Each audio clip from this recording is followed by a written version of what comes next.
to get rid of unwanted hair permanently.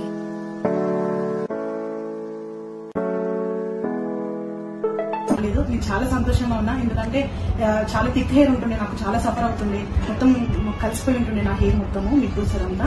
కానీ ఇప్పుడు నేను చాలా హ్యాపీ. 13 years అవుతుంది నేను ఇక్కడ చేసుకుని. మళ్ళీ ఇప్పటివరకు నాకు ఒక్క హెయిర్ కూడా రిటర్న్ రాలేదు. దాన్ని బట్టి మా చెల్లి కూడా నన్ను చూసి ఇక్కడికి వచ్చింది. తను కూడా ఐబ్రోస్ చాలా తిన్ ఉండే, తను అది కలరింగ్ చేయించుకుంది. ఎక్స్ట్రా ఏదైతే ఉందో మా అక్కకి ఇంతవరకు రాలేదు అని కూడా తను బిలీవ్ చేసి అలానే రావడం జరిగింది. తను కూడా ఈరోజు ట్రీట్మెంట్ చేయించుకుంది. ఇది పెయిన్లెస్ ట్రీట్మెంట్, ఏం పెయిన్ ఉండదు. లిటిల్ బిట్ మస్కిటో బైట్ లాగా ఉంటుంది. చాలా మంది సఫర్ అవుతారు ఇది చాలా పెయిన్ అనుకుని, కానీ ఇది చాలా మంచి ట్రీట్మెంట్, లైఫ్ లాంగ్ గ్యారంటీ. ఉదాహరణకి నేనే ఉన్నాను, ఎందుకంటే ఇది సత్యం.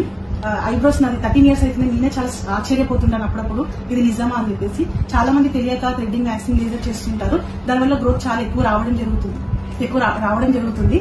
దానివల్ల ఇంగ్రోన్ హెయిర్ అంతా స్కిన్ మొత్తము చాలా డల్ అయిపోవడము, గ్రీన్ గా ఉంటది అనమాట. ఎప్పుడైతే అవన్నీ మనం తీస్తామో అది స్మూత్ అయిపోతుంది. అది ఓన్లీ ఎలక్ట్రోలిసిస్ లోనే జరుగుతుంది అనమాట. అది ఇంగ్రోన్ రిమూవ్ చేయడం కానీ, లేకపోతే హెయిర్ మొత్తం రూట్ నుంచి అది తీయడం కానీ, మనకి ఏ ప్రాబ్లం ఉండకుండా బాగా ఎలక్ట్రోలిసిస్ లో మనం అది చూడగలుగుతాం.